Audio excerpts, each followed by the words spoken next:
Saturday. Go ahead and start with your legs straight out in Dandasana. If you have a brick, you can put the brick between your feet. If you don't, it's okay. Just pretend you have one there. And then press your big toes against the brick and spread your other toes away from the brick. And just working with those actions of the feet, you should feel that your quadriceps engage and that your inner thighs engage, and you should feel a little lift come into the chest. We're going to do a class that's really focused on the shoulders today.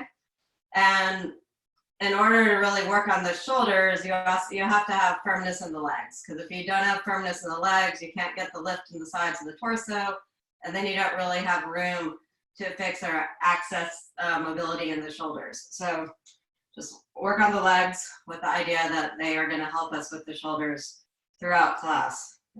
And the more you press those big toes against the brick and keep on doing that, you should recruit more and more muscles in the quadriceps. For instance, the more I do that, I really am seeing my inner thighs getting a little bit more engaged. And I find that actually pretty remarkable. That just that work of the big toe and then the other toes spreading apart has an effect through the whole body.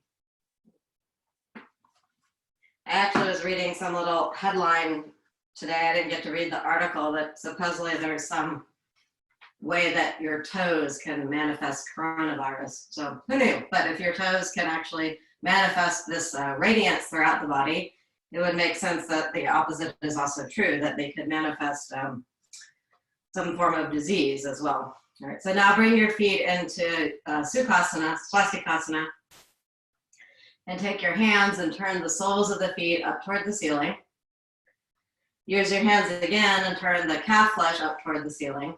Then use your hands in this way we've been working on lately and squeeze the skin toward the flesh and the flesh toward the bone. And really squeeze. Don't be afraid to really use the strength of your hands to get this really good grip on the thigh, and then turn the thigh from the inside out and do that working down the thigh as far as feels comfortable to you. And I mentioned several times, I don't like to turn one knee, it doesn't feel good to me, but on the other side, it does feel good to turn that knee flesh. So use your own discernment and your own judgment as you turn the thigh from the inside out. When you do that, what I feel is that it automatically moves the sitting bones in, and even without me doing anything else, I feel a little bit more firmness coming into the hip. Then go down to the base, which in this case is your feet, and press the tops of the feet down into the floor and energetically lift your ankles up. That should result in more firmness coming into the hips. Then lengthen up through your side ribs. You can even take your hands and put them on your rib cage and lift your rib cage straight up, and you'll feel that length in the side ribs and your abdomen draw in and up. Then take your hands and put your thumbs and put them on your armpits and lift your armpits up. Then move your thumbs to the back of the armpits and move the back of the armpits toward the front of the armpits, and you'll feel your trapezius muscles release away from the neck. Then keep that lift in the chest and that soft feeling in the trapezius, and bring your hands down to your thighs at first. Lengthen up through the side ribs and pull your palms together at your heart.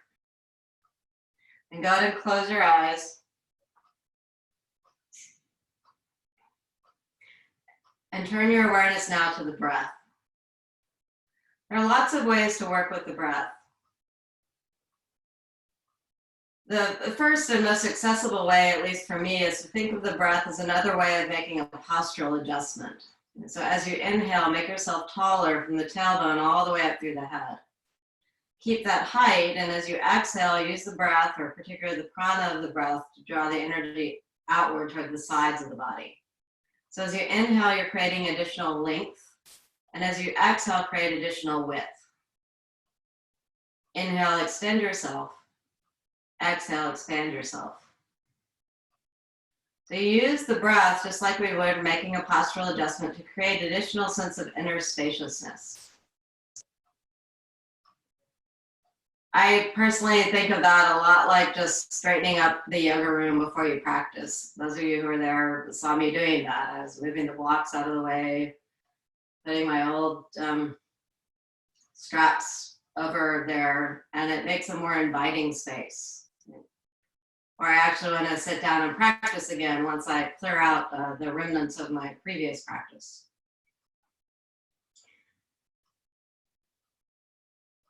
And the breath can really just have that capacity to invite us to a new heightened sense of what it means to practice. Patanjali tells us that particularly we can focus on the exhalation as a means to removing the obstacles to seeing the inner self, which is the aim of yoga. So watch the exhalations now with your mind for a few cycles of breath. You can just watch, or you can use a metaphor that works for you. Sometimes I think of the exhalation like a pathway through the forest of the outer world to the inner world. Sometimes I think of the breath like a thread that you could follow through the labyrinth of our experience to find a calm, still place within. You don't have to overlay it with a metaphor. You can just simply watch the breath.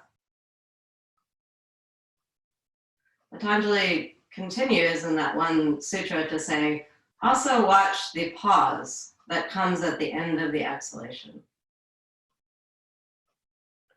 Let the mind take on the qualities of that pause so that the mind becomes more serene, more sattvic, more still.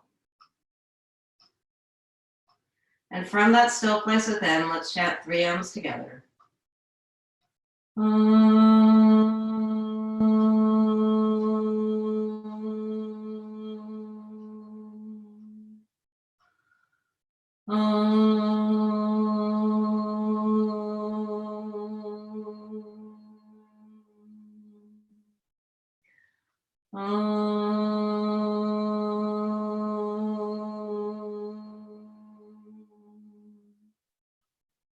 Follow that sound with your mind.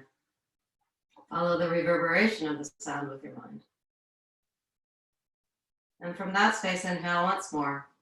Keep your chest well lifted and broad and bring your chin down to your chest and your hands down to your thighs with your palms up.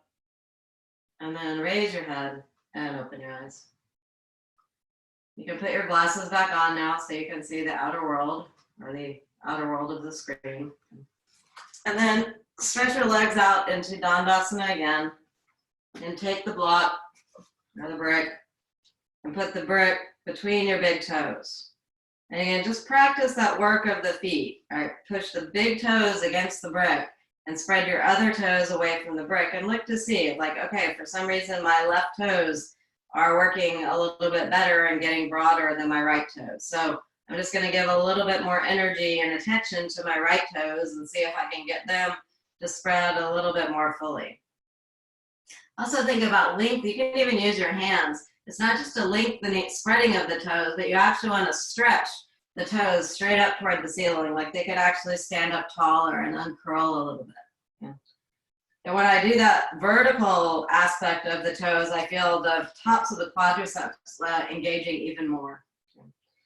All right, then lengthen up through your side ribs and roll the shoulder bones back and cup your fingers and place your fingertips back behind you. Press down through the fingertips to get even more length in the side ribs. And roll those shoulder bones back. Bring the shoulder blades in toward each other, away from the neck and into the center of the body and up a little bit. So you feel the chest lift at the center, but you also want to imagine that from the back of the shoulder blades, the chest is also broadening out to the edges of the collarbones. You can think of that like a fan opening. Or again, whatever metaphor works for you, or just even like vectors or arrows of energy. Okay? Moving out to get lift in the chest and also broadness in the collarbones. You can also think of that as happening both in the front of the body and the back of the body. So the more that the front of the body opens, the more the shoulder blades actually go in. Or you can think of the shoulder blades go in so that you get more lift and opening of the chest. One of my teachers described the work of the shoulder blades as to being best supporting actors of the chest. Right? So if you want to get more fullness in the chest and the breathing region, we have to work on the shoulder blades in the back body. It's all really a coordinated web of energy if you think about it that way. All right, now bring your opposite leg in first. So take your, whatever leg you brought in first, do the other leg.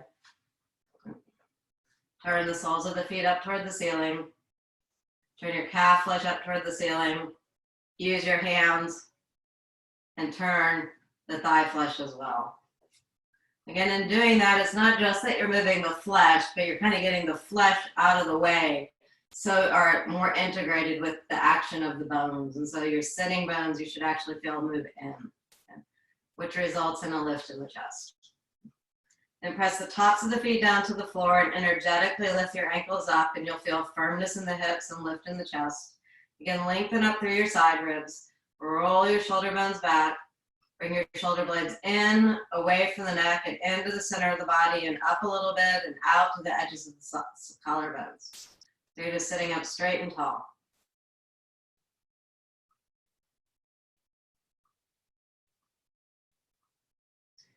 All right, then stretch your arms out in front of you, interlace your fingers, and turn your palms toward me for Urdhva Bandha. Stretch from your elbows through your wrist bones. Keep your thumbs against each other and reach your arms way, way, way up toward the ceiling, or hands up toward the ceiling. So it's kind of interesting looking at the screen, and maybe y'all have this experience as well, but I can actually see that this side of my hand, and you can probably see that too, is a little tip downward. Right, so I have to say, okay, that is actually the shoulder that's bothering me. So I'm going to lift up a little bit more strongly through that right side of my body so I can actually get the shoulder, the palms to feel a little bit more even. Now press the tops of the feet down, and as you energetically lift the ankles up, lift up a little bit higher. And you'll feel the more you lift up with the arms, you have more length coming into the side ribs. All right, then keep that length in the side ribs as you release your hands down. Switch the grip of your fingers and turn your palms toward me again. From your elbows, extend through the wrist bones. Keep your thumbs against each other and reach your hands up. Press the tops of the feet down and energetically lift your ankles up. Lengthen up through your side ribs. Squeeze your elbows and extend up through the wrists. On this side, it's a little bit better, but I still see I have to work a little bit harder to really push up through that right shoulder. Push up through the right wrist. And when I do that, when I really press through here, I actually feel additional opening coming into that right armpit.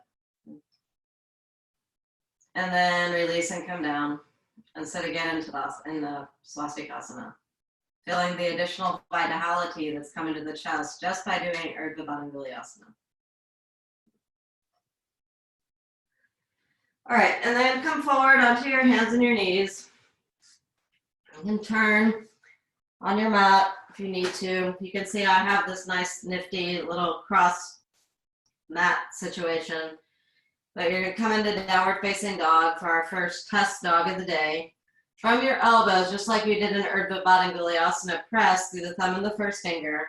Keep that point firm and turn your triceps so that the biceps come toward the front of the room or toward the screen. Then turn your toes under and push back into Adho Mukha Svanasana, downward facing dog. We'll do several downward facing dogs today. And so just take a kind of survey or an inventory, if you will, of how your first dog of the day feels. Keep pressing your hands down and forward. So when I was doing it, I felt like I'm not getting as much extension in my side ribs as I might like to for first dog. All right. So come up onto the balls of the feet. If you're slipping, you can hold on to the sides of the sticky mat. I see a couple people doing that. All right, and then when you come up onto the balls of the feet, don't just lift the heels up, but actually press the big toe and the big toe base joint down into the floor in order to get more lift upward. Really lift up through the inner thighs.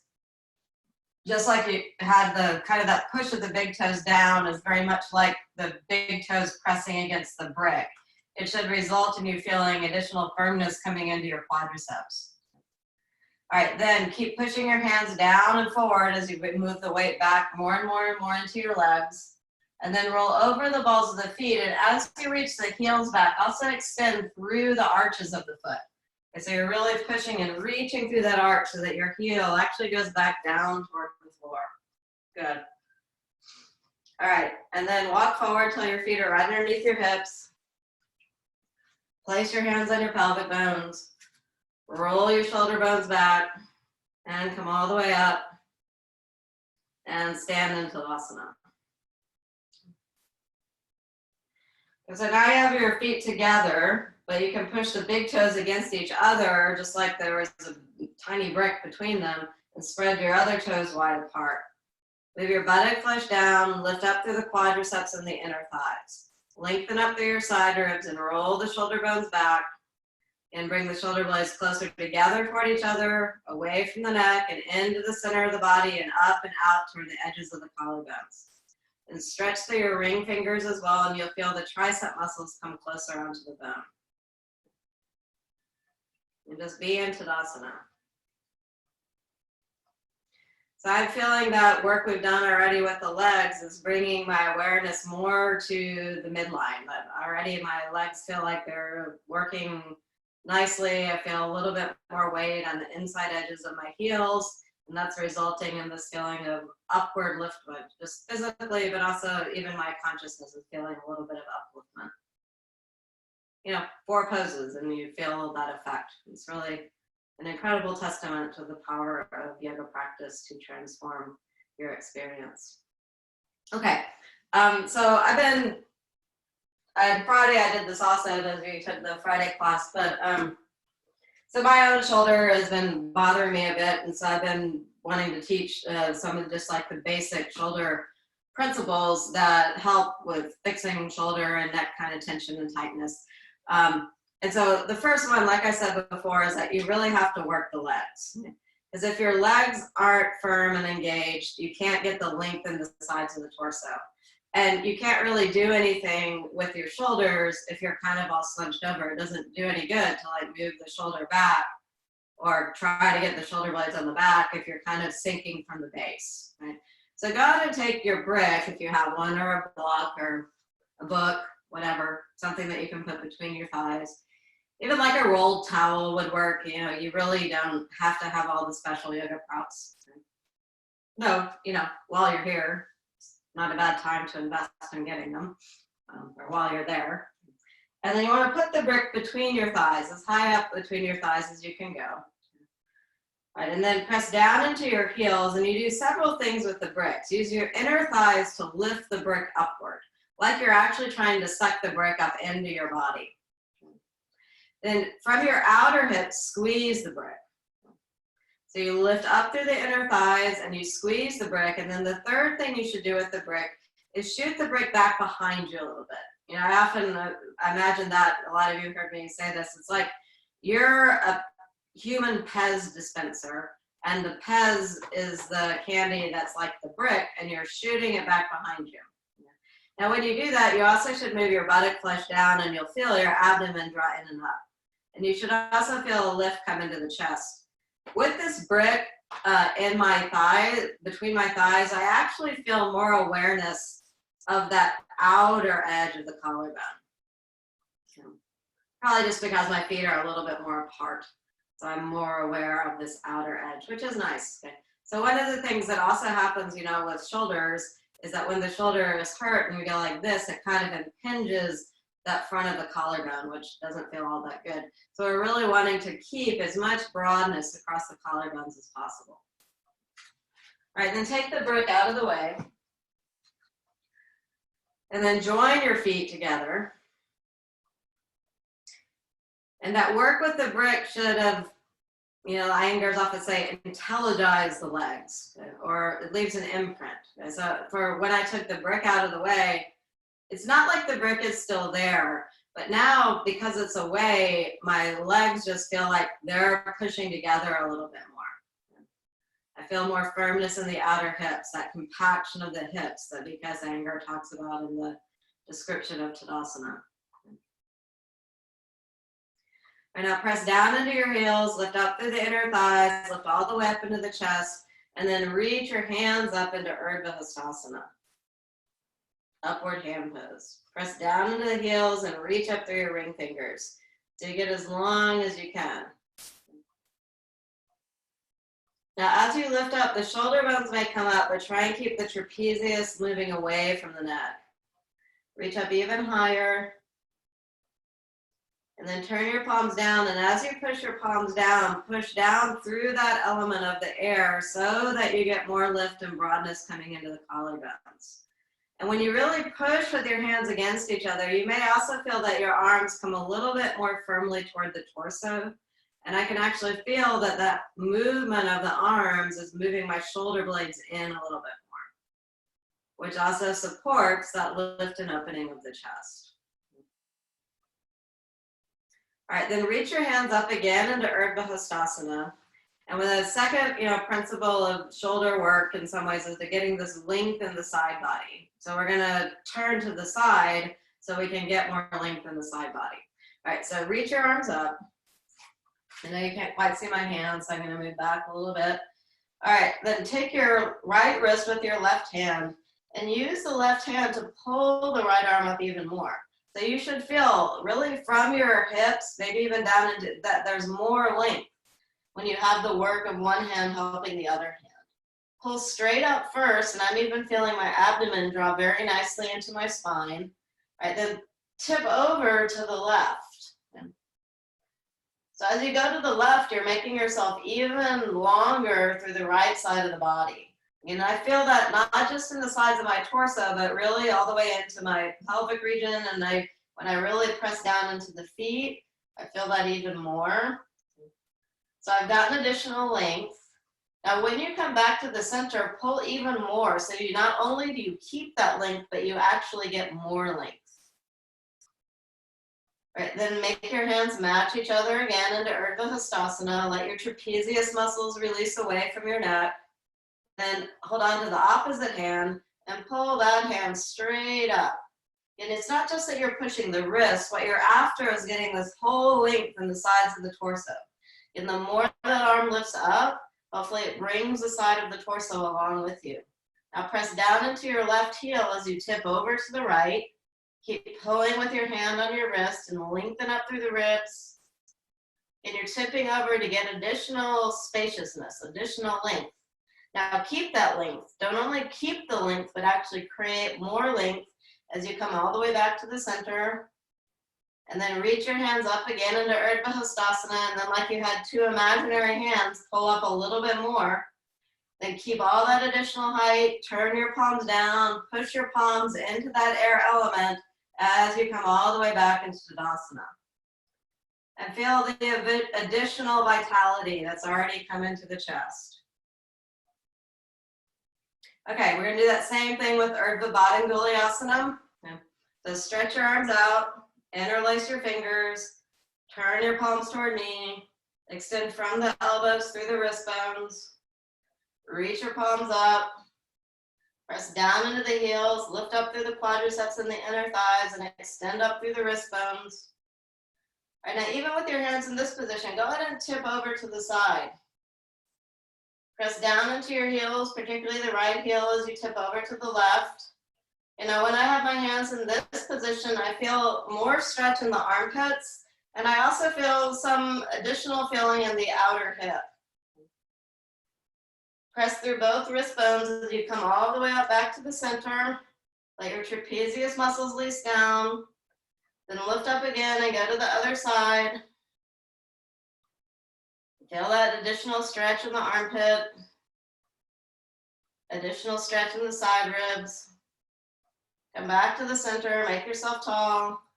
Keep that additional height that you've worked so hard to get. As you bring your hands down, don't collapse. Switch the grip of your fingers. Turn your palms toward me. Extend from the elbows through the wrist bones. Keep your legs firm. Keep moving your buttock flesh down and drawing your abdomen in and up as you reach your hands up toward the ceiling. Again, stretch through the wrist bones. Reach up and then over to the left. Press through the heels. Extend through the wrist bones as much as you can as you tip over. And then keep extending through the wrist bones as you come back to the center. Check in at your trapezius and make sure it's not crunching up with your neck. And then tip over to the other side. Really reach and extend through the wrist bones. Press into the heels and up through the wrist bones. Make yourself tall. And lift up even more as you come back to the center. Release your fingers, press your palms down, and come into Tadasana again. And observe the different sensation in your Tadasana. Again, after that work, I feel more broadness on the edges of the collarbones. Now we're gonna do that behind the back. So you're gonna interlace your fingers with your elbows bent first. Lift up into the armpits, roll the shoulder bones back, bring your shoulder blades in, away from the neck, and into the center of the body and up a little bit. Then keeping that, straighten your arms and stretch your fingers down toward the floor. And then, you don't have 2 extra hands, but imagine you had hands on each wrist and you were pulling your wrists down toward the floor. Now, as you pull down with your hands, lift up with your chest. Paschima Badanguliasana. Paschima just means the back of the body. All right, and then switch the grip of your fingers. I think it actually means west side or something like that. All right, and then do the same thing. Bend your elbows. When you bend the elbows, it gives you more ability to lift up into the armpits. Roll the shoulder bones back. Bring your shoulder blades closer together on your back, away from the neck and into the center of the body and up a little bit. Then straighten your arms. And then imagine that again, like you had 2 additional hands and you're pulling those wrist bones down. So reach through your ring fingers as you do that and you'll feel the lift and the opening come onto the chest. Should feel really good. Yeah, y'all look great. Those of you I can see. All right. And then release your fingers and stretch your arms up into Urdhva Hastasana and feel that freedom that comes from the behind the back work when you lift your arms up above your head. And then release your arms back down to Tadasana. And then the third kind of upward hand work is when you bind your thumbs. Okay, so hook your right thumb over your left thumb and pull your thumbs against each other. I'm spending even more time on the computer, less time on my phone actually, which is a nice break on the thumbs, but I do find that this hand work is really very helpful for the work on the computer. Right? So pull your thumbs against each other and stretch your fingers out. Keep your leg action strong as you reach your hands up above your head. Pull your thumbs against each other and stretch your fingers up toward the ceiling. Observe how this hand position has a little bit different sensation of the shoulder blades. I feel, particularly when I push my hands back, I can feel my inner shoulder blades move in a little bit more. Okay, now let's add the work to the side, so keep pulling your thumbs against each other, press down into your heels as you reach over to the side. In this hand position, I feel much more, I do feel the armpit still, but I actually feel this really nice length coming through the side abdominal region as well. And also a little bit on the inside of the pelvic bone. All right, keep pulling your thumbs against each other as you come back to the center. Let your trapezius muscles release down. Keep pulling your thumbs against each other and reach up and over and tip over to the right. It feels really good to me. Keep pulling your thumbs against each other and come back to the center. Trapezius down, but the shoulder bones can come up. And then keep all that height that you got into the side ribs by doing that third above the head stretch. Hook your thumbs the opposite way. Pull your thumbs against each other and stretch your fingers toward the screen. Check back in at your legs and make sure your legs are still working. Keep pulling your thumbs against each other as you reach your hands all the way up above your head. Press down into the heels and up with the fingers and feel how that abdomen is encouraged to draw in and up. Press down into your heels as you reach and pull your thumbs against each other and tip over to the left. And I'm really feeling this very nice sensation on the side of the abdomen where it's getting pulled and lengthened. Keep that length as you pull your fingers back up to the center.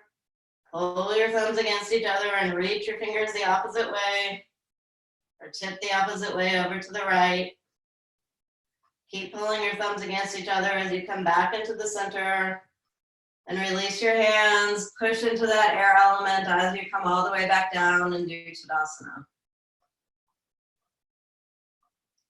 Observe the effect of your work. And what I'm feeling is that there's more weight in my heels. So I have a little bit more into my back body. And I even feel that all the way up into the brain, that my brain has kind of moved from the front a little bit to the back. I can feel that my eyes have drawn in a little bit. Again, I want to emphasize you may or may not feel these exact same things, right? I'm just narrating them so that you, Can y'all still see me? Yeah, okay, good. All right. I got a message saying that I had been signed out, but I guess I'm still in, which is good. Okay. So, and I could even be quiet for a little while, which is hard for me to do, as you know, so that you could feel those experiences. But, you know, I'm more just modeling what you should be cultivating in your own practice. Like what experience, what effect does that work have on the body? What effect does that work have on the mind? What effect does that work have on the breath? And, you know, make the inquiry. Sometimes you might notice, sometimes you won't. Okay. All right, so here's our second downward facing dog. Remember we did our test dog? So here's our first dog after doing additional shoulder work. And you may feel some differences. All right, so you're gonna come down onto your hands and your knees again. Put your hands down onto the floor. And already I'm actually feeling that even without trying, I'm actually pushing the thumb and the first finger a little bit more firmly into the floor. Then I go with that.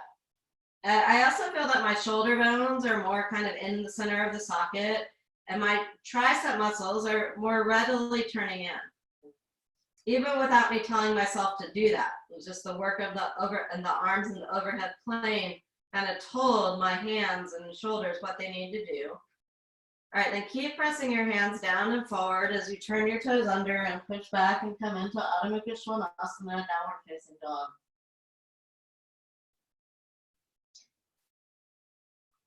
And then just make that inquiry for yourself. Use the memory, which is one of the 5 virtues. That here you're working with the virtues in a non-painful way. But do your hands feel more rooted? Do you feel more length in the armpits? Do you feel that your legs are more engaged? I also feel that my abdomen is drawing in a little bit more. All those are good things. I also find I'm slipping on my nice sticky mat, so I'm gonna hold on to the edges of the sticky mat, which is a nice thing to do even if you're not slipping, because you can pull the sticky mat away from you. Kind of like, it's really very similar to reaching your hands above your head, right? And you'll feel that more weight goes into the back of the legs. All right, then undo your hands. Walk forward till your feet are right underneath your hips. And stay in this position for a second. And then you're just gonna reach your hands over to the right, both of them. And as you reach if you need bricks for your hands, that's fine. Or if you need to bend your elbows, you can, bend your knees, you can do that. But in the same way that we tipped over to the side to get more length, here you're getting more length in the left side of the body particularly. And keep that length and come kind of to the center. And then reach all the way over to the other side, to the left. Keep pressing into the heels and lifting the quadriceps up, but wiggle your fingers over to the side. And then come back to the center. And you should feel that your spine is elongated and you can go a little bit more deeply into Uttanasana. And place your hands on your pelvic bones, roll your shoulder bones back and come all the way up and be in Tadasana again. So after that, a little upside down work, again, I feel some release in the sinuses. I also feel that my legs are increasingly coming together. Okay, so now we're gonna do some work with the strap to help the shoulders. And you don't have to have a special yoga belt, though they're readily available online, and why not get a special yoga belt so you can make all these different things. So you can use any piece of rope that you happen to have. You know, you could use your dog leash. So if you use your dog leash, I was thinking about if someone actually did that. You know, dog leashes usually have like a metal attachment, so you want to be careful when you're flopping it above your head, right? But all this strap, the different strap work helps get more length in the sides of the torso. So the first one, you don't have any loop in the strap. And you put the strap right on the bottom edge of the rib cage. Hold on with your hands and you pull in a little bit and up, but then you reach your hands up toward the ceiling, holding on to the strap. This is not exactly, I mean, it helps the shoulders, but what I really feel when I do this strap work is I feel that my whole rib cage is lifting up. So it's not just my shoulders that I'm trying to stretch, but I'm really getting this experience of the rib cage is actually what lifts in order to get opening in the chest and the shoulders. Move your buttocks down, lift up through the inner thighs and lift your abdomen in and up as you reach your hands up. Your arms may or may not get straight. When I use a longer strap like this, they do get straight. All right, so let's call that strap work number 1. Strap work number 2 talks to the trapezius muscle much more directly. And again, you don't have to have a loop in the strap for this one, so anything would work.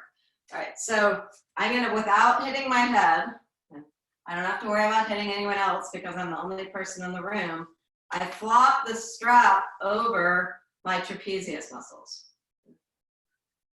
And I want to go to the thicker part of the trapezius muscle, and that depends on the person, okay? So sometimes the thicker part of the trapezius is right near the neck, sometimes it's out a little further. Okay? But you put the strap on the trapezius, and then you cross the strap behind you, okay, and pull down. When you do that, you should feel your trapezius muscles releasing away from the neck even more. And you should also feel that your collarbones broaden. So I'm going to call this strap work number 2, which is where you have and it really talks to the trapezius. The trapezius muscles are primarily muscles that belong to the back, but they do have some attachment up into the neck, which is normal. I mean, that's just how they're attached. But what tends to happen is the trapezius muscle thinks, oh, I really like that neck area. So I'm gonna go away from the back and into the neck.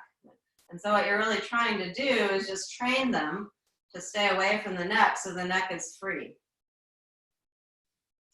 Just in doing this action with the trapezius strap, I am actually feeling release in my sinus cavities and a little bit more clarity coming into the mind. Okay, now there's also, you can do the same strap work without the cross. Okay? So like this, and pull down. You have to make sure it doesn't fall off your shoulder. So I'm gonna call this strap work number 3. And we do this in downward facing dog sometime, you know, with the partner assist, which I guess we won't ever be able to do again because of social distancing. But this talks more to the edges of the collarbones. Right? I mean, my trapezius is still going down, but what I'm really feeling is my collarbones and my armpits are really getting lifted up, and it feels really nice. So both are really good. I really do encourage you to do this kind of shoulder work and strap work every day, particularly if you have shoulder issues. Sometimes I'm really good about doing it every day and keep on doing it, and then I might kind of slack off for a while, and then I start to notice, hey, my shoulder is feeling tighter, or I'm getting more tingling sensation in my hands. And then I go and say, okay, I have to go back and be more dedicated about doing my daily shoulder work. And it really doesn't take that long to run through it, particularly if you don't have me yammering at you about everything. All right, so this is strap work number 4, where you actually have to make a loop. And if you don't have a strap that makes a loop, I mean, I guess you could tie a knot and it would work. But if you don't have one, just repeat one of the other things. Okay, for strap work number 4, you actually have to bring the strap way up into the armpits, okay, not on the lower rib cage. Right, then you take the loop and flip the whole loop over. Okay? Try to get the little twists out. Okay? So then you have this loop here, and you pull down on the loop.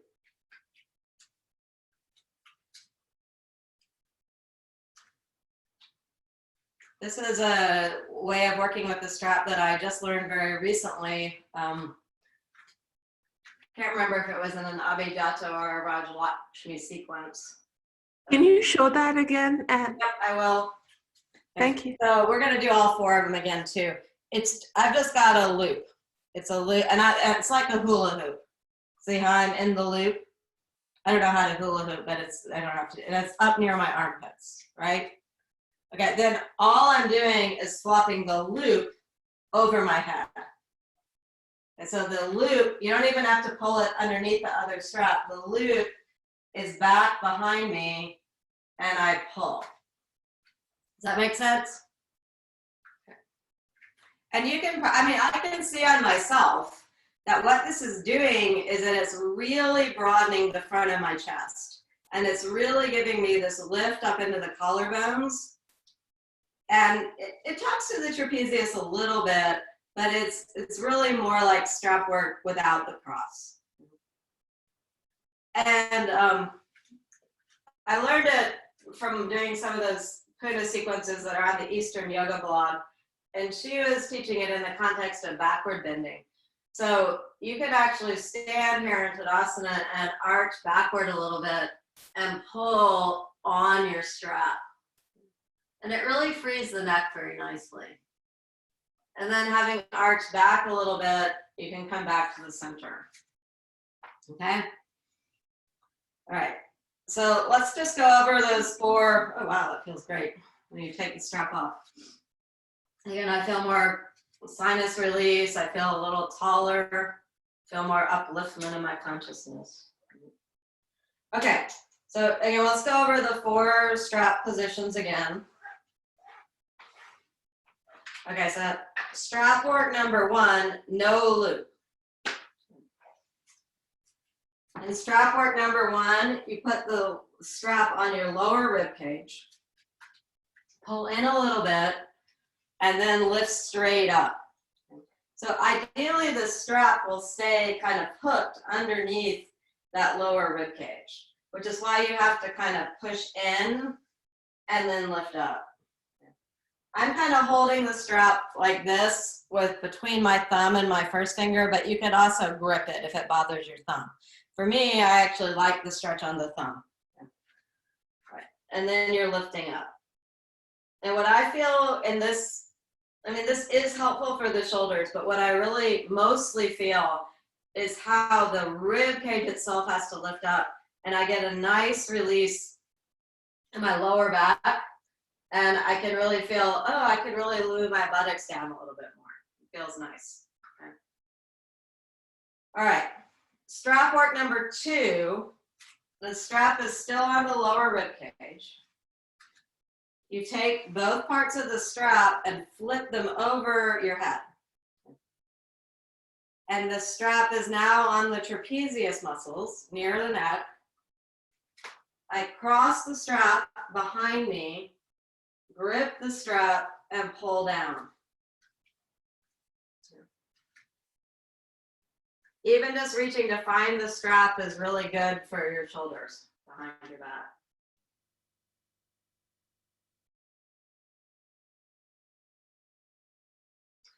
I tell this story a lot, but I also think about it a lot.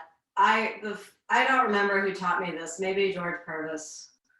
And I was like, gosh, that feels really good. And it was one of the first things that really made me want to do yoga every day.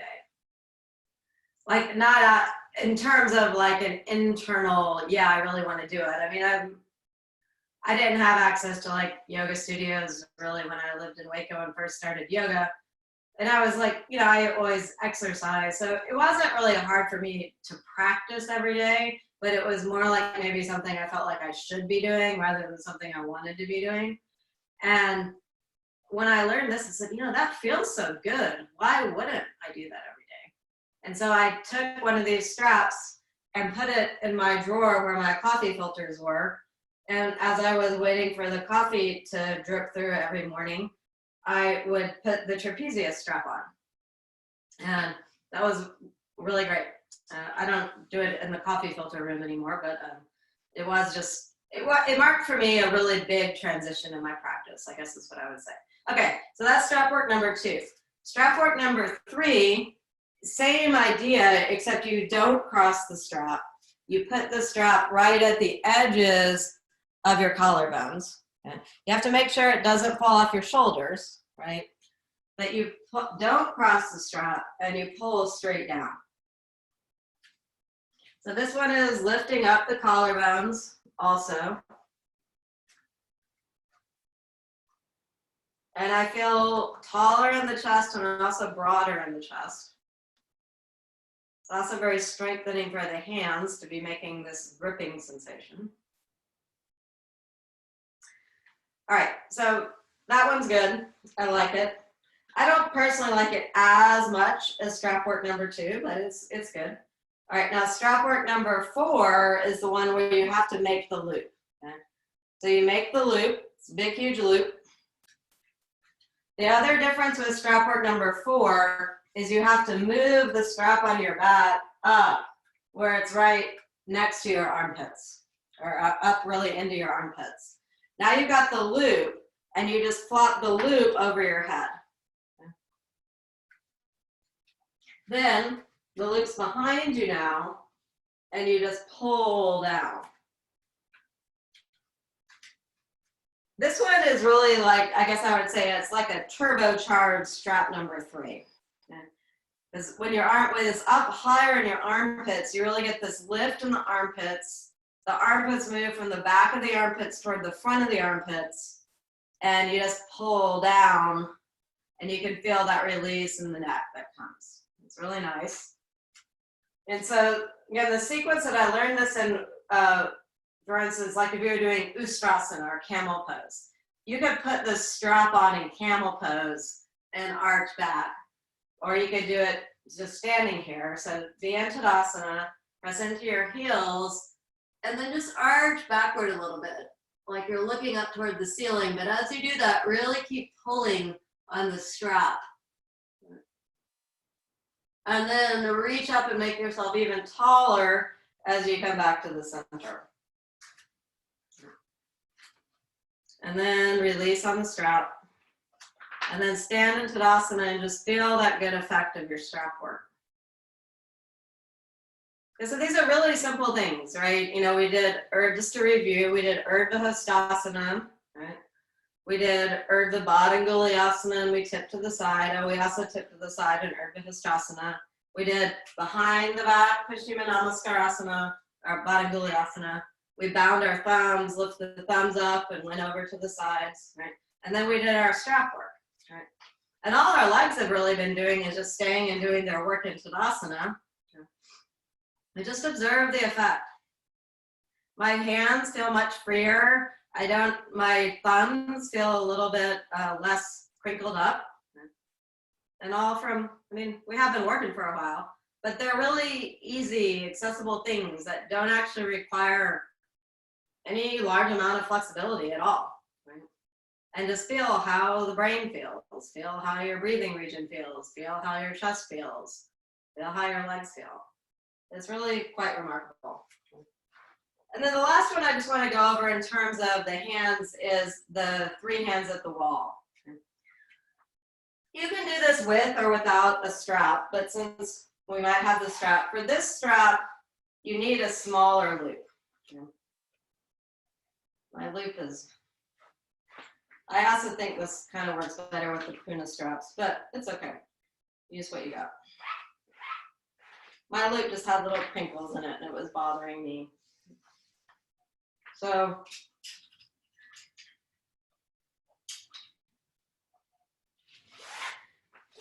you're gonna make a smaller loop with your strap and you're gonna put it on your left shoulder. When you put it on, the front of the strap is on my shoulder bone and it's moving back. and the back of the loop is kind of on the outer edge of my shoulder blade. So then when I pull to the right, or this is my right hand, it probably looks like my left hand, it actually pulls the hand in like that, okay? If you have two straps, you can do it at the same time and it feels awesome. But what we're gonna do is go to the wall and you're gonna put one hand at the wall. Okay, I'm pretending that this hand is at the wall near you. And the fingers are gonna go up first. I'm gonna give you some downward facing dog instructions.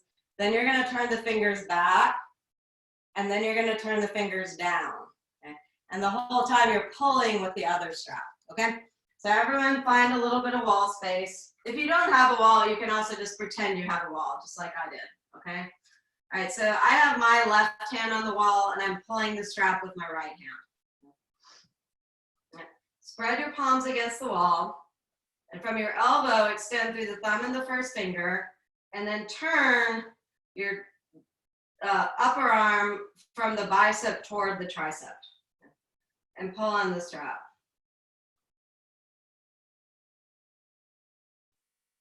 And then turn your fingers back behind you and do the same thing. Press from the elbow through the thumb and the first finger. From the little finger, draw up into the outer shoulder and rotate your shoulder bone as much as you can from the front of your body to the back of the body. And just by changing that hand position, you really get a different sensation in the shoulders. And then turn your fingers down toward the floor, like you're doing Adho Mukha Vrikshasana 3.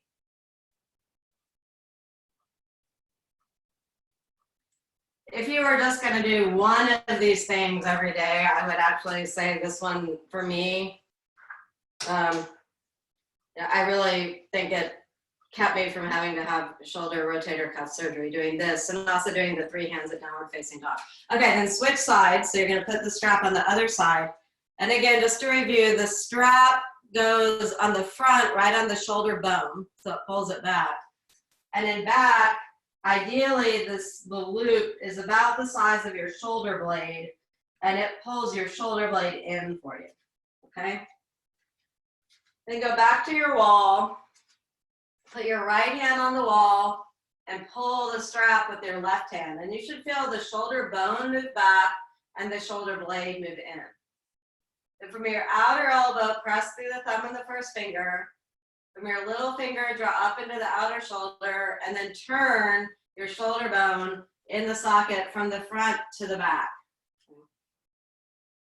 Keep pressing through your thumb and your first finger. Then turn your fingers back behind you and observe the different sensations that come in the shoulder bone from doing that. Different hand position. That looks good, everyone. All right, and then turn your fingers all the way down. Sometimes it's a little much like on your wrist, and you could use like a little piece of sticky mat and put that on your, between your wrist and the wall if you feel like it's too much wrist flexion. I really like this one. When you turn the palms down, I can really just feel that shoulder bone going in more, and I can feel the outer edge of my collarbone drawing more firmly in as well. All right, then release that strap. Stand in Tadasana again. Extend through those ring fingers and just observe the effect. I really feel that my shoulder blades have moved in more, particularly the upper part of my shoulder blades, which results in more feeling of upliftment in the collarbones.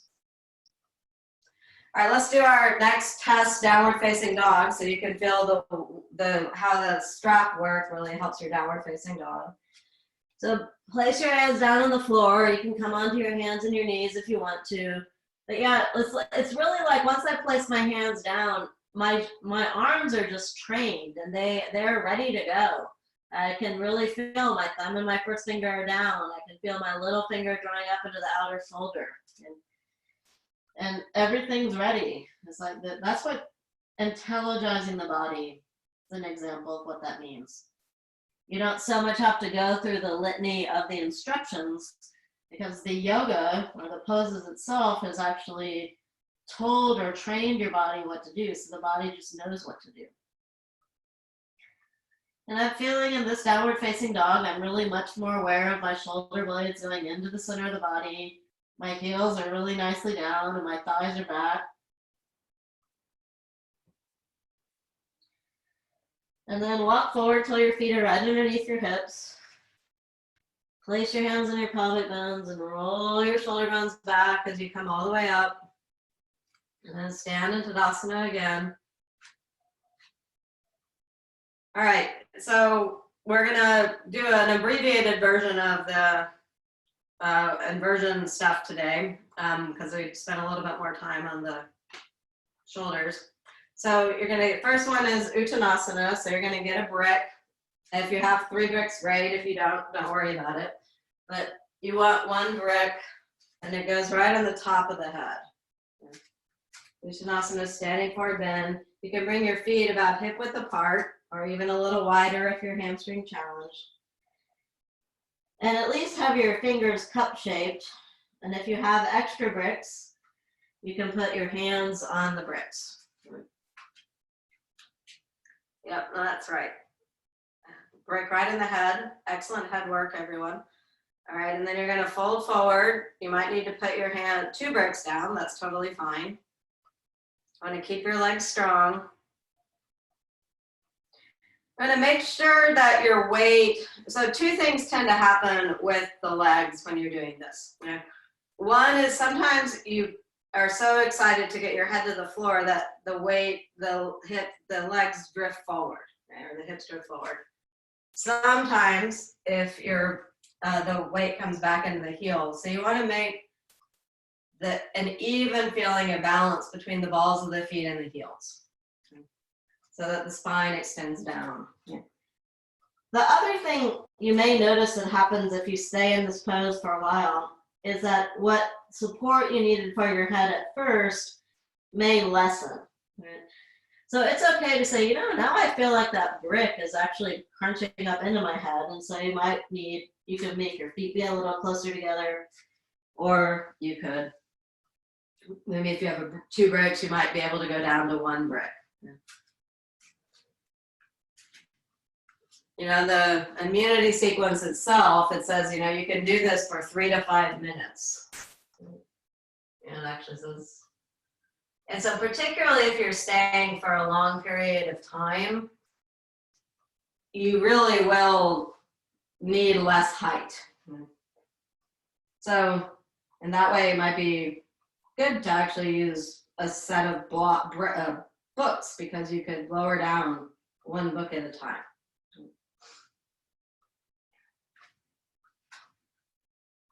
All right, then place your hands on your pelvic bones, roll your shoulder bones back, and come all the way up. And third one is Adho Mukha Svanasana with support. And so the support for your downward facing dog is really hopefully on the front of your head and forehead, right?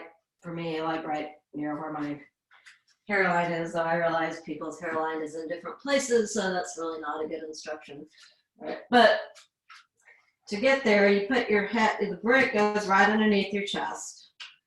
And then I look forward for this entry because I want to get back into downward facing dog. Keeping my head out of the game, it also brings the shoulder blades more into the back, and then I just let my head hang. And it should just meet very nicely the brick on the forehead. This is a very different sensation when you have the head supported downward facing dog from the other dogs that we did. I find already that my brain is just drawing more inward.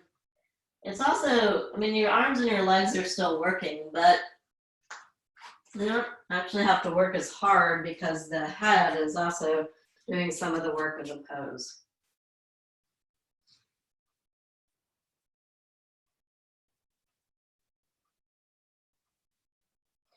And this is another one, you can stay eventually 3 to 5 minutes. 5 minutes is a pretty long stay in downward facing dog. When I actually do this in my own practice, I actually do it with my thighs in a rope, on my fancy rope wall. which it looks like a couple of you actually have. So when you're practicing on your own, you could use the rope against your thighs. All right. And then walk forward till your feet are right underneath your hips. Place your hands on your pelvic bones. Roll your shoulder bones back and come all the way up. All right, third pose in the restorative sequence is Prasarita Padottanasana, not restorative, immunity sequence. I mean, it is restorative too. Is Prasarita Padottanasana. So finally we get to bring our legs wide apart. Okay. So you're gonna bring your legs wide apart and like you're gonna do Trikonasana. We're gonna do the concave stage first, and you're gonna do the 3 hands in the concave stage, and then we'll bring the head down, okay?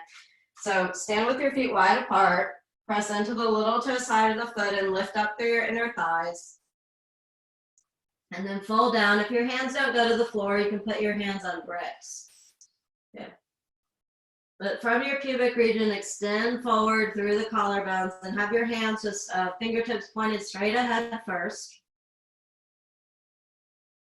Then turn your fingers away from each other and observe how that turns the shoulder bone more and brings the shoulder blades more in.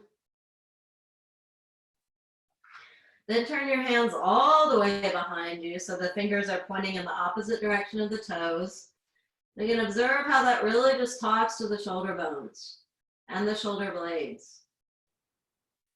Keep lengthening through the front of your body. Then turn your hands back to their regular position. Then still stay in the concave backstage and bring your hands back where they're in line with your feet. You may not be able to get the wrists all the way down, but keep extending forward and you really feel a lovely sensation of stretch and lengthening in those wrists. All right, then bend your elbows and bring your head down to the floor, or you can put your head on a brick if it doesn't reach the floor. Press your hands down and lift your shoulders up. This feels marvelous to me. I can just really feel the brain receding inward. I personally like to put my hands on my ankles also and squeeze the ankles and lift the shoulders up. It's kind of like having the hands on the bricks in Uttanasana, but I feel a lot of broadness in the collarbone, which feels really nice. More expansiveness across the front brain also. You can experiment. Do you like the Sukhasan 2 position, or do you like the hands out wide? You can go back and forth. Oh, that feels really good.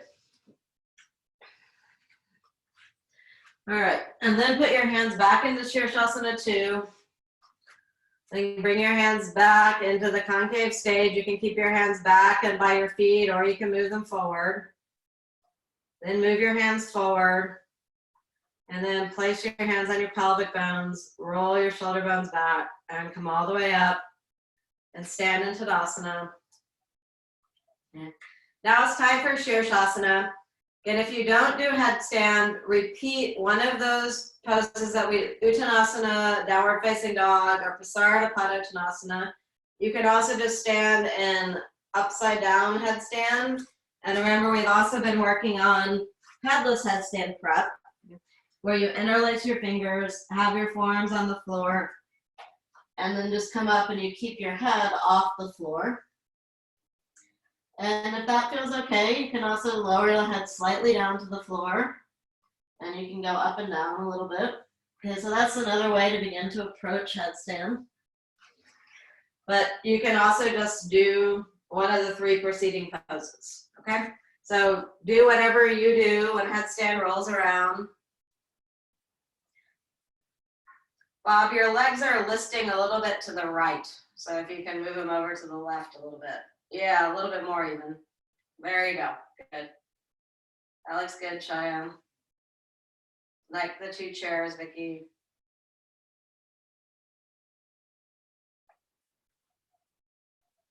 All right, so I'm gonna give some Sukhasan. If you're in the downward facing dog or the headstand prep, you should actually come down and rest and not try and stay the whole time. You can go back out because those are actually harder than headstand. All right, but keep pressing your forearms down and lifting your shoulders up. After all that shoulder work, hopefully your headstand feels very light.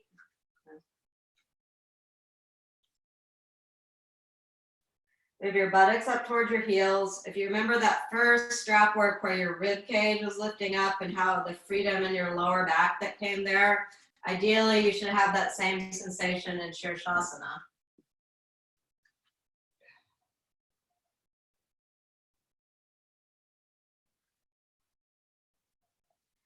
And keep turning your thighs in a little bit like you had the brick between your thighs, and extend from the inner knee through the inner heels.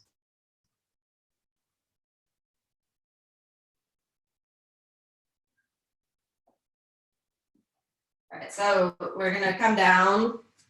So keep pressing your forearms down, keep lifting your shoulders up, and lower yourself all the way down to the floor.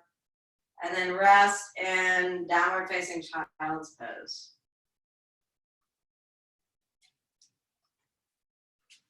I like to put my forehead on a brick after downward facing child's pose. All right, then we're gonna skip chair Vipada or the chest opening work in the interest of time, and we're gonna do brick Setu Bandha and then legs up the wall pose. All right, so for brick Setu Bandha, you have a brick. I personally like to have the brick horizontal on my sacrum. Other people prefer vertical or spine-wise. Totally up to you. They just have slightly different effects on the body.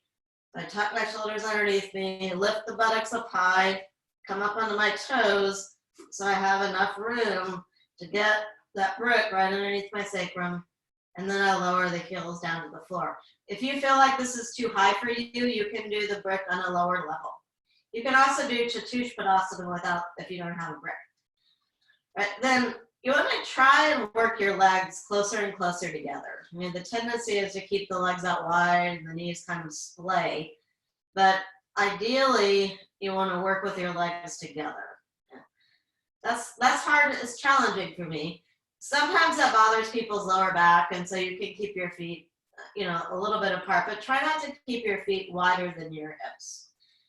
But I'm really, in my own practice, really working on trying to keep the legs together. And when I do that, sometimes I get a little cramp in my foot, but really feel how that draws the inner thighs in and how it gives me more lift in the chest. Then keep your left foot on the ground, but reach your right leg up into Ekapada Setu Bandha. Keep lift, extending from that inner knee through the inner heel, and spread your toes well, like you were still pressing your big toe against the brick. Then bring that leg back down, and bring the other leg up. Keep extending from that inner knee through the inner heel, and spread your toes wide apart. And then come back to brick Setu Bandha. Come back onto your toes, lift your toes up, and then lower your buttocks back down. It has a very internalizing feeling of my consciousness. All right, then swing yourself over to a wall if you have a wall, and do legs up the wall pose. If you have a bolster, you can put your buttocks up on a bolster or a folded blanket, but you can also just do it flat on the floor.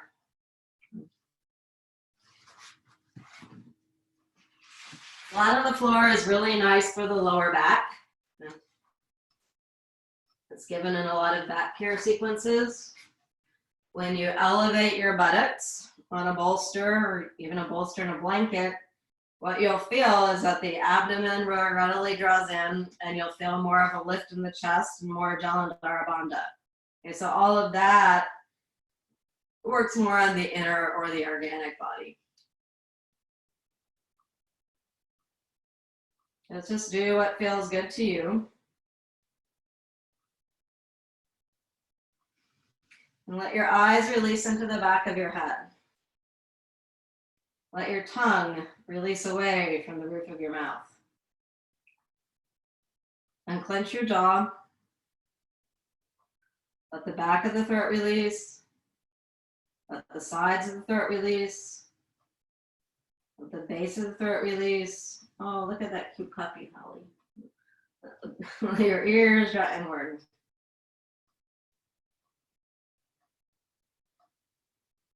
Completely relax the features of your face.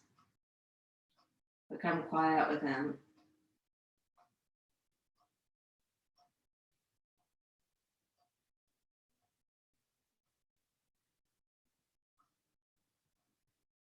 So we've got about 3 minutes of class left. If you're happy here and you just want to stay in legs up the wall pose, you're welcome to. If you would rather move into Shavasana of your choice, now would be a good time to do that. And it's fine to stay in legs up the wall pose. It's also fine to go to Shavasana.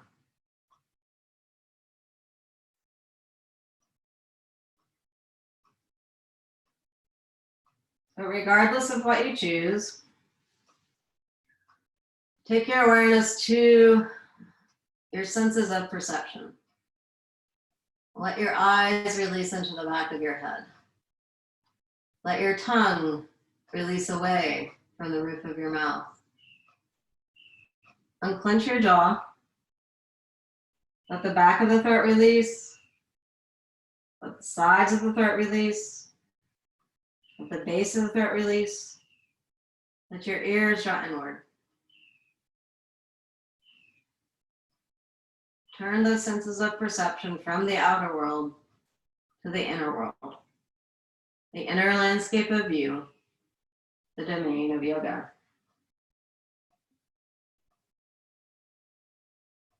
Use your exhalations to facilitate that inward turning.